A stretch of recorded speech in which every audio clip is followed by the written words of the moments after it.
18-20 आतंकवादी Bareilly central jail में बंद थे और सेंट्रल जेल है बड़ी सी जेल है। तो मैं वहाँ जाता था तो उनके खिलाफ जब कुछ खबरें छपती थी तो वो वहाँ सुपरडेंट हुआ करते थे एक वर्मा जी को बुला के कहते हैं इस आदमी का नंबर दो, इस आदमी को क्वेश्चन दो, वो बड़ा के हो जाते थे। फिर मैं उनसे मिलने जाता था। दिल्ली में था माफिया डॉन बबलू श्रीवास्तव उसमें बंद है, 18 आतंकवादी उसमें बंद है। मैं आपको बता दूं सबसे पहला interview mafia don Bablu Shrivastava का 2006 में मैंने लिया था जी।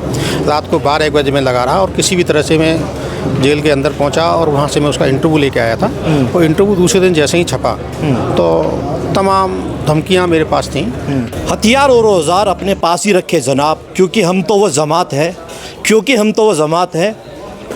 हम खंजर से वार नहीं करते, हम अपनी कलम से वार करते हैं। ये पंक्तियाँ उन पर सटीक बैठते हैं। जो आप पीछे की तस्वीर आप देखें तो मेरे पीछे आप देखें तो वरिष्ठ पत्रकारों की वो जमात है जो आज जनपद सहारनपुर में दैनिक हिंदुस्तान पेपर के वरिष्ठ पत्रकार के आज विदाई समारोह में शामिल हैं और बातचीत करेंगे सीपी सिंह सर से।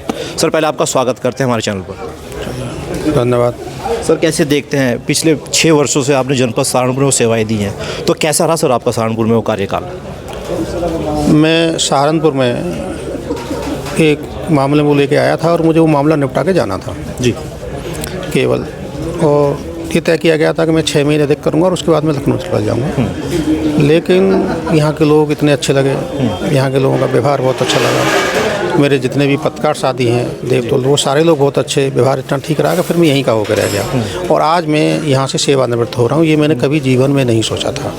मैं यहाँ के सारे पत्रकार बंधुओं को बधाई देता हूँ जो मेरा सम्मान समारोह आयोजित किया है। आलोक तनेजा साहब उनको बहुत बहुत बधाई देता हूँ। CPM त्रिपाठी साहब को बहुत आभार व्यक्त करता हूँ। मेरे दोनों हमारे इलाके साथी छोटे भाई तोमर, दैनिक जागरण के कपिल जी और पंजाबी महासभा के अध्यक्ष मेयर साहब, इन सबको मैं बहुत बहुत आभार व्यक्त करता हूं कि इन्होंने मेरे लिए इतना समय निकाला और यहाँ आए। सबसे ज़्यादा मेरी पत्रकार बहनें हैं, 2-3 महिलाएं आई हैं, इतनी दूर से आई हैं इतनी सर्दी में, उनके लिए और मैं सबसे ज़्यादा आभार व्यक्त करता हूँ कि इतनी दूर से चल करके वो यहाँ आई और मेरे सम्मान समय और मेरा हौसला बढ़ाया। तो तमाम ऐसे आपने दौर भी देखे होंगे 6 सालों के अंदर, तमाम ऐसे संस्थानों में आपने काम किया होगा कि पत्रकारों के ऊपर तमाम ऐसे सवाल पैदा होते हैं।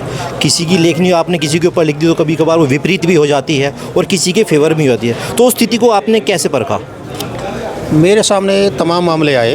जब ये आपने कहा तो मैं आपको बता दूं, मैं बरेली में था, माफिया डॉन बबलू श्रीवास्तव उसमें बंद है, 18 आतंकवादी उसमें बंद है। मैं आपको बता दूं सबसे पहला interview mafia don Bablu Shrivastava का 2006 में मैंने लिया था जी। रात को 12-1 बजे में लगा रहा और किसी भी तरह से मैं जेल के अंदर पहुंचा और वहाँ से मैं उसका इंटरव्यू लेके आया था।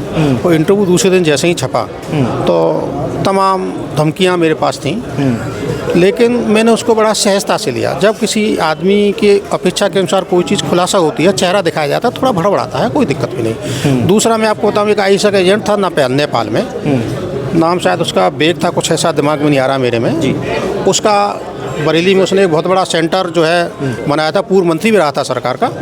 तो उसके खिलाफ मैंने उस समय छापा और छापने के बाद उसके कई गुरुओं का मतलब मेरे पास वो आया, लेकिन मैंने उसको बहुत विचलित नहीं हुआ क्योंकि मुझे पता है कि ये बदमाश हैं, बहुत ज़्यादा कुछ नहीं कर पाएंगे।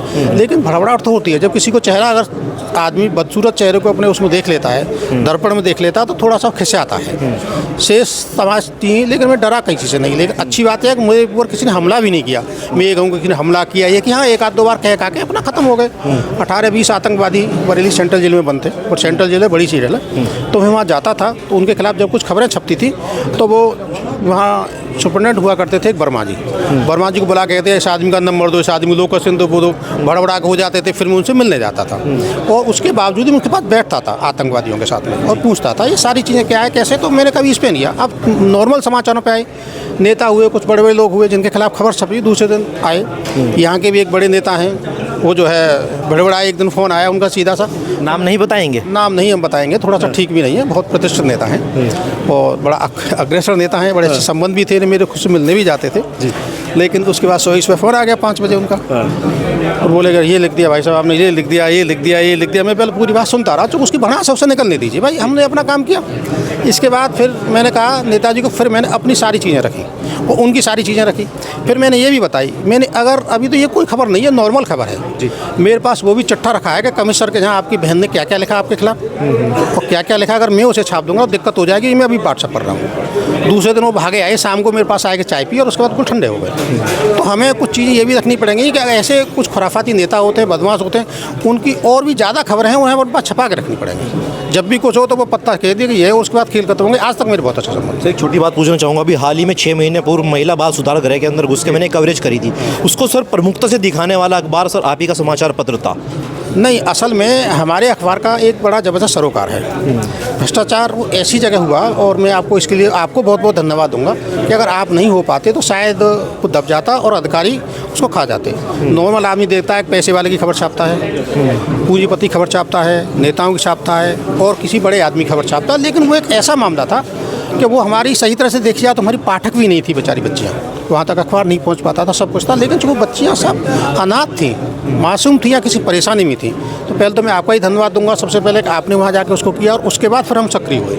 और सक्रिय होने के बाद आध घंटे के अंदर हमने FIR सारी चीज़ कलेक्ट की, और तुरंत कमिश्नर से लेकर सारा चीज़ काम किया। वहाँ के समाज कल्याण के जो प्रमुख सचिव थे उनसे मेरी बात हुई, लगातार मैंने सीधा उसको अपने होल्ड पर रख लिया। चूँकि मैंने उसको सीधा कवरेज किया, अंतिम तक अभी तक हमने कवरेज किया, और आपको मैं इस मामले को धन्यवाद दूंगा। हमने तो अपना फ़र्ज़ निभाया, कोई बहुत ज़्यादा बड़ा नहीं किया, लेकिन आपको मैं धन्यवाद दूंगा कि जो यहाँ प्रोबेशन अधिकारी है अंतिम में जो निकला जी, उसके खिलाफ कमिश्नर साहब ने एक लेटर लिख दिया है। मैं लेटर आपको डाल दूंगा। तो आखिरी सवाल पूछना चाहूँगा, देश के अंदर पत्रकारिता के ऊपर क्या गए, तमाम यूट्यूबर्स सोशल मीडिया पर एक्टिव रहते हैं, तो कहीं ना कहीं उन पर सवाल भी उठते हैं, और पत्रकारों के ऊपर हमले से आए दिन की बातें हो गई है, तो उसके ऊपर क्या कहेंगे?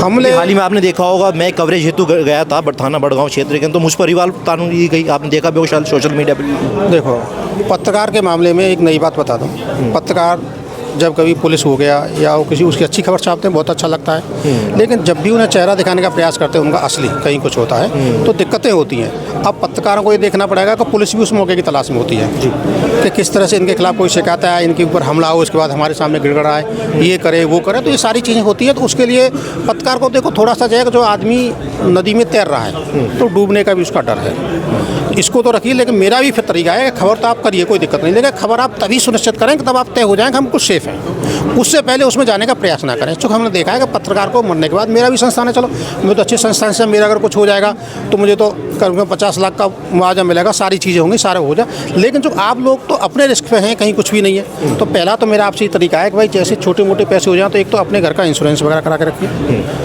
मैं नहीं अगर आप कुछ होगा बाई चांस के लिए। दूसरा यह है कि जब भी आप पत्रकारिता के लिए जाएं, जब भी कुछ करें तो अपने को सेफ रखें उसको। चलिए बहुत बहुत शुक्रिया। तो आपने देखा, ये थे हमारे पास जनपद सहारनपुर के वरिष्ठ पत्रकार दैनिक हिंदुस्तान CP सिंह, जिनका विधायी समारोह था, और तमाम पत्रकार सुरक्षा को लेकर बेबाकी से अपनी राय रखी। आपकी इस वीडियो में क्या रहे, कमेंट सेक्शन में राय लिखना ना बोले। फिलहाल तो नहीं।